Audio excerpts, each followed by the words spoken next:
Welcome to Talking with Dave. Here's Dave. Hey, how we doing out there? I hope you're doing great. I hope you are active, vibrant, got the blood flowing, no atrophy. That's what we're talking about today. Weird topic, isn't it? Isn't it? That's a good Southern word. It's a contraction of which we use a lot. Yeah, I think back, it all started with a little bit of shoulder pain.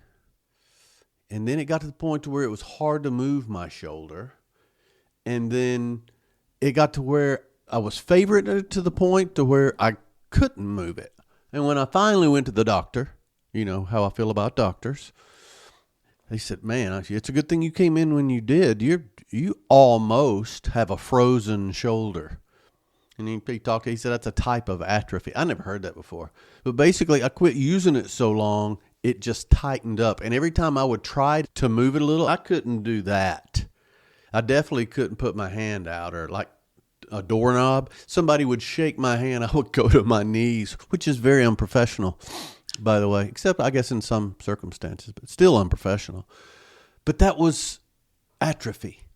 You quit using it, you lose it. And it's really, technically, it's a gradual decline or wasting away of something. And it's through neglect, misuse, lack of nourishment. All those things can lead to atrophy. But the key point is, atrophy doesn't just happen. It creeps in. And it's not just your body. It can happen to skills, relationships, careers, emotions, all of those things. And remember, if you don't use it, you'll lose it. If you don't use it in the right way, a lot of times, you'll lose it. I ended up having surgery on both shoulders at different times, and it was horrible, everything that went wrong. And I can tell by how somebody is moving, if they have rotator cuff challenges or what. I've had a great situation. I had the surgery. My goodness, I never even put my arm in a sling. 2 weeks, I had full range of motion. So, all's well that ends. Not always with atrophy, though. Some of the other things around atrophy, and I know you're going to get tired of me saying the word atrophy, so giddy up. A degeneration, a withering. Some people that look at my legs when I wear shorts, they think, oh, poor thing's atrophied. No, us O'Connors just got skinny legs and no butts. They didn't wither away. We never got them. They never came in, I think is the right way you put it. But a deterioration. I know a lot of older people, you got to get them up and walk them or their bodies will atrophy. A lot of times they can, dead body. Whew, my goodness, I'm going all CSI on you. They can tell how long they've been dead by when rigor mortis or atrophy or something like that set in. But atrophy is also just a decline or a wasting away, weakening, a shriveling, decay, if you want to get gross. But let's talk about the other side of that. What's the opposite of atrophy? Growth, development, strengthening, flourishing is the opposite of atrophy, or just improvement. If you're expanding or progressing or increasing, that's what we're looking for. No, we don't want any of this wasting away. So when you think about it, let's go to some different types now. Physical atrophy is easy to understand and tie it because that's where we think about it most of the time. Muscles, if they're not exercised, they're gonna weaken. NASA, when people go into space, astronauts lose 1% to 2% of bone mass per month in space. Wow. They talk about, I've heard different statistics around men over 40. You lose X amount of muscle mass if you don't work out X amount of time. It just goes away because you have to continually work it. And usually they say 40 or over because that's when men tend to slow down. My frozen shoulder, that was an injury that worsened because of, it hurt. I'm not going to move it. Yeah.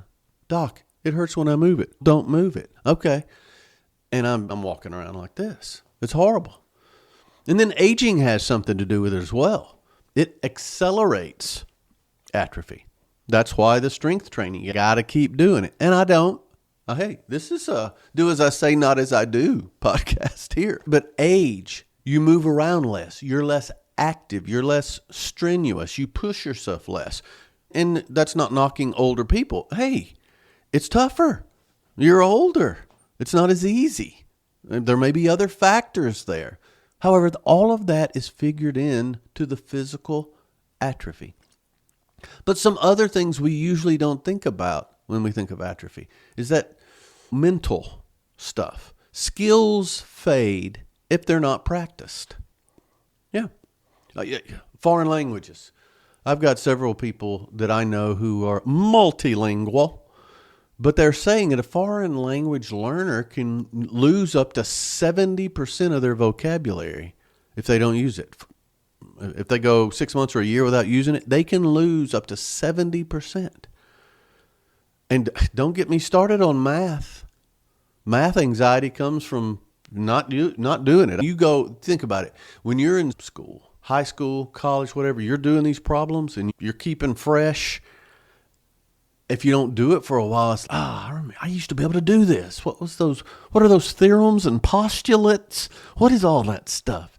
If you don't use it, you lose it. And that is so true many times I know in sales, for example, if you're not facing a lot of challenges that keep you sharp and fresh, you lose that. You phone it in. You think, I've always done this. But those words, they don't come as quickly because you haven't used them. The current vernacular. People talk different. If you're not up to speed on that and using it, you're going to sound like an old fuddy-duddy. So that mental atrophy is a thing. Your brain health is so important. A lack of a challenge can slow things down. I am painfully aware of the challenges with Alzheimer's and dementia and all of that. It's compounded when you don't use it. I know my dad, when he quit having regular conversations, it added to it. So his conversations were more of an automatic response or humor, or he had hearing problems as well. But I noticed a rapid decline because he was older, and so a lot of his friends were older. Well, these are the ones who came and talked to him. They had regular conversations. They talked about dad things, his age. When that stopped, he lost some of that. And part of it is mental, but some of it is also social atrophy. And then you've got the whole emotional side. Neglecting relationships. How many of you have not called someone or waited till after something happened so long to reach out, it made reaching out awkward? If you're not raising your hand, you're lying. It's tough. That's a form of atrophy. It's been so long. I haven't used it. I haven't called them. I haven't texted them. We haven't heard each other's voice. What's the first thing I say? I'm not used to talking to them, so the words don't come as easy. That's how friendships, relationships, all of that can atrophy over time. Spouses and partners. You got emotional challenges. You get to the point to where, and it's like complacency, but you phoned it in so long to have a real tender moment. It's been so long. A key one that's been a factor, and I've tried to do better about it. You don't say I love you as much as they would like, and you don't say it so long, saying it feels weird. Or it's, did you just hear that? He said he loved me. Atrophy. So empathy shrinks when we isolate ourselves socially. And empathy is key. Empathy is the antidote to selfishness. I've got one coming up. It's called You Selfish Pud. It's coming up. But empathy is the opposite of that. It's caring more. And I'll talk to how, when your selfishness is stronger than your empathy, peace is hard to find. Possible at all. Foreshadowing. Let's talk about professional atrophy. I almost said apathy. I may be saying apathy and atrophy. You got it. It's close. They rhyme. But job skills. Oh my goodness. Tech skills,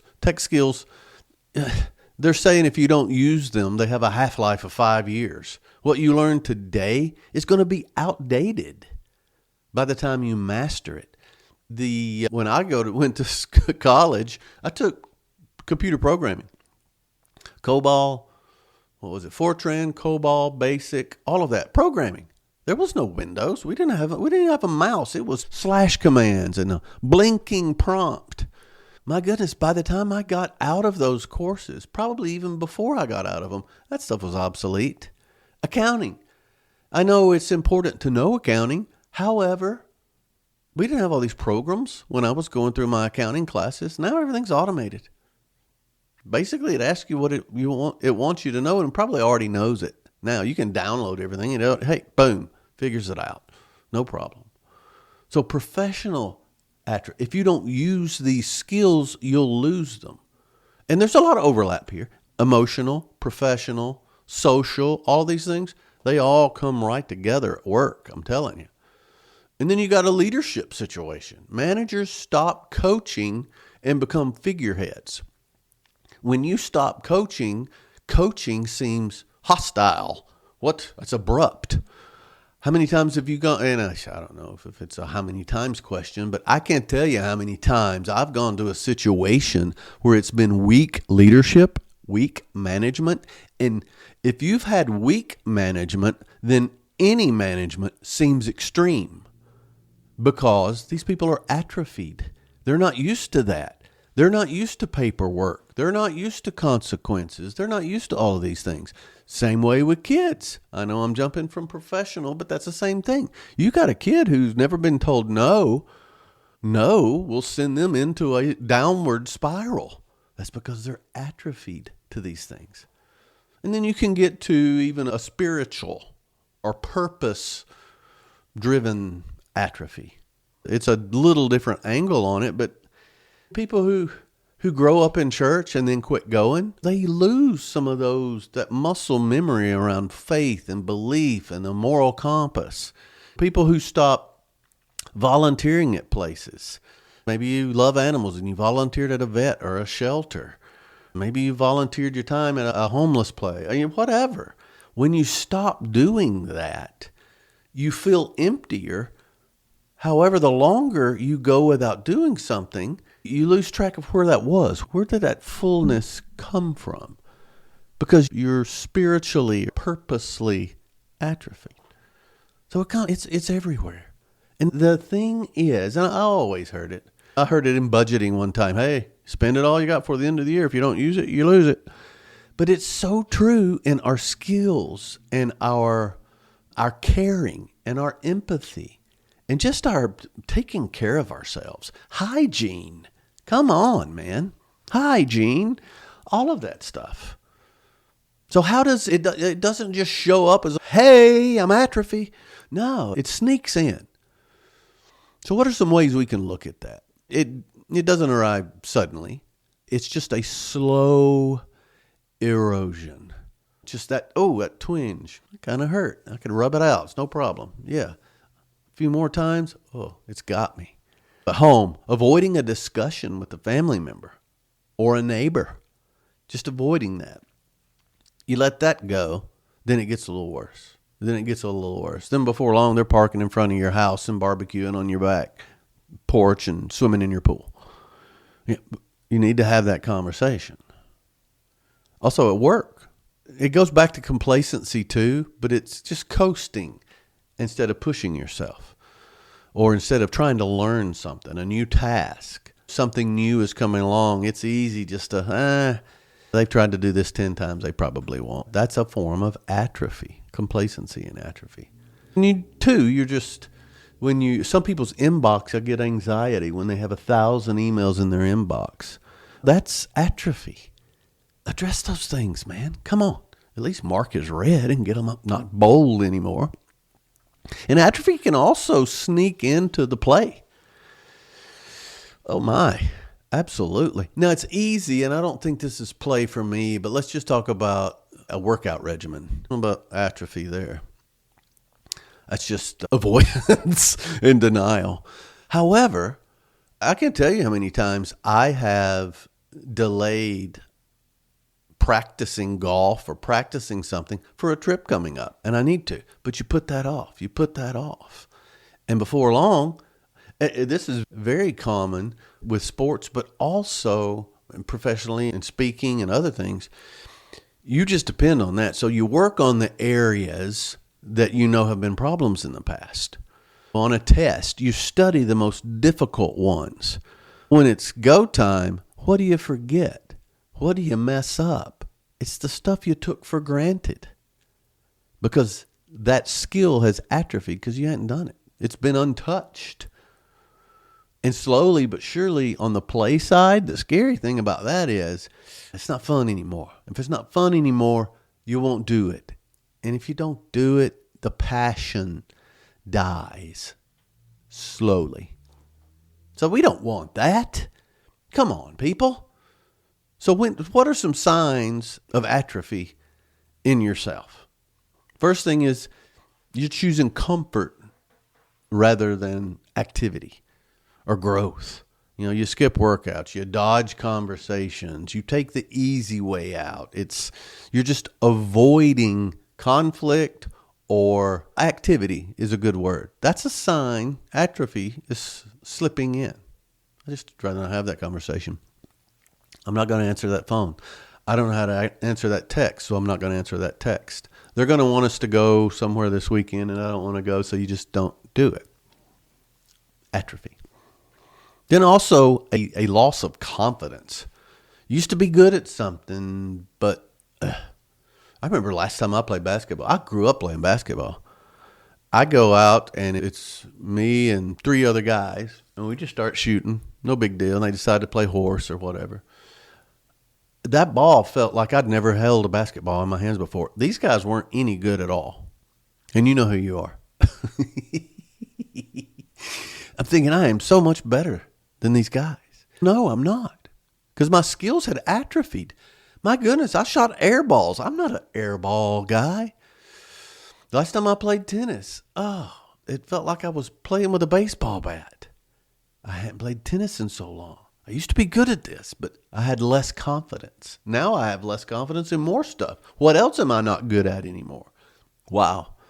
It's a sign of atrophy. Also, just frustration. Things are just harder than they used to be. That's part of age too. Things are just tougher, man. And that can slip into what is tougher anyway? You know what? The lines have always been long. It's tough standing in line, man. This is complicated. Doing my own taxes, this is complicated. I'll go to the DMV, but I got to stand in line, and they're going to ask for all of this, and just frustrated with the effort, whether you have to do it or not. That's a sign. If you're getting more frustrated more quickly, hello, atrophy calling. And then what happens from that is more of isolation. You just pull back socially or professionally, and pulling back is just not engaging. You may can get it done, but it's not as fulfilling as it once was. That's a sign of something bigger. And then you get to just a stagnation, whether it's health or career or personal life. You're just going along, and it may look like complacency. It may look like laziness. It may look like a lot of different things, but it may just be atrophy. And we'll talk about it in a minute. There's ways to get that back. There's ways to get it back. When we stop reading or challenging ourselves, our imagination suffers. Woo! We used to be witty, a quick wit. Not anymore. No, because we just hadn't engaged. That's a skill.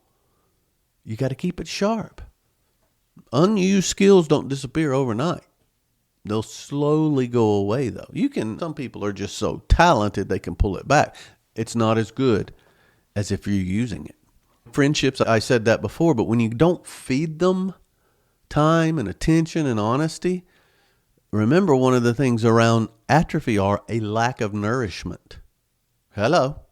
A marriage, it rarely just explodes. It's more often over time, neglect, something not being fed in the marriage. What happens then? Over time, that's too much work. Remember what I said earlier? It's too much effort. I know what he's going to say. Oh, I know what she's going to come back with. What's the use? Atrophy. And then at work, having a purpose. A career without learning atrophies into just a paycheck, phoning it in. And then you get burned out doing half as much as you did last year. But it's burnout. It's the job. It's just, you weren't burnt out last year and you were on top, buddy.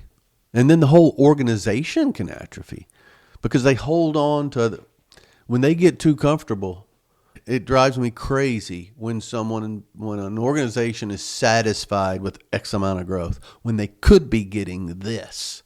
I still go back to a couple of conversations I had years ago. It's one of the reasons I didn't go with a particular company is because they were satisfied with 8% growth. I mean, if I get double digits, they're going to expect that every year. Help me. And then back to the personal growth.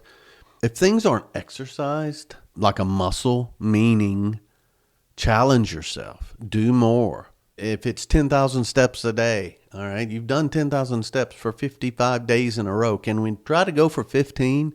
Push yourself. Otherwise, that status quo, it becomes a baseline. It also becomes, instead of, you're not looking at the ceiling anymore. You're looking at the floor. Joy does the same thing. A peace or joy. When we trade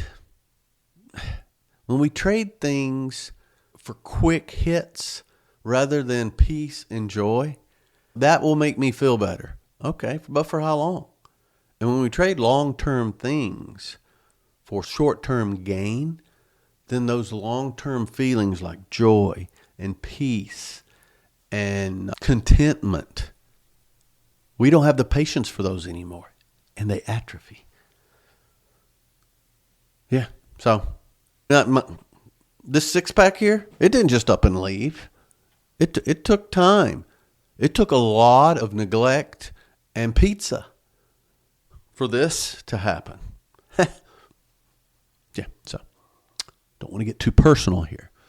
So atrophy works beautifully as a metaphor in all this because it carries the idea of slow, almost invisible decline. That's what you don't want. I'm talking about a lot of things that are like the silent threat, the slow decline. My buddy Tom Geck wrote a great song called Slow Decline. You should look that up. After Party. Trip West also is the name of the band. So atrophy is the kind of thing you noticed when you noticed it, but it's too late. You've got that slow leak on your tire, and you'll fix it tomorrow. You get out and you go to the truck, and it's on the rim. Now it's too late. You've got to take more drastic concerns. The thing is, a lot of you are thinking, well, David, I don't have this problem, man. I feel like I've got it together. What about your friends? So how do you notice it in your friends? Like the same thing with you, but you might not notice it in yourself. They stop showing up, either physically or they're just not there. Their mind's always wandering. And it may not be atrophy. It may be something really going on. But remember, relationship atrophy happens when you quit asking. Hey, man, you seem off. Anything we need to talk about? You want to, if you're in a group, hey, let's take a walk. You would have done that. David just may be hurting, but you may be the one atrophying the friendship. Come on.